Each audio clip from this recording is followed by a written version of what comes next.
जलधार देवा घर जाली छौरी चश्मा वाली जलधार देवा घर जाली छौरी चश्मा वाली presented by Adhulia Recording Studio.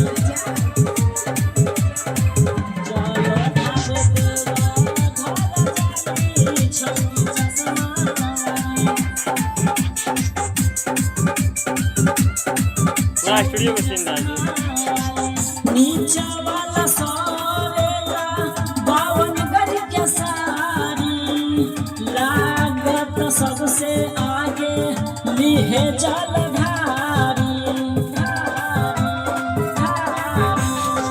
नीचा वाला सोरेला बावन गज के सारी लागत सबसे आगे लिहे जलधारी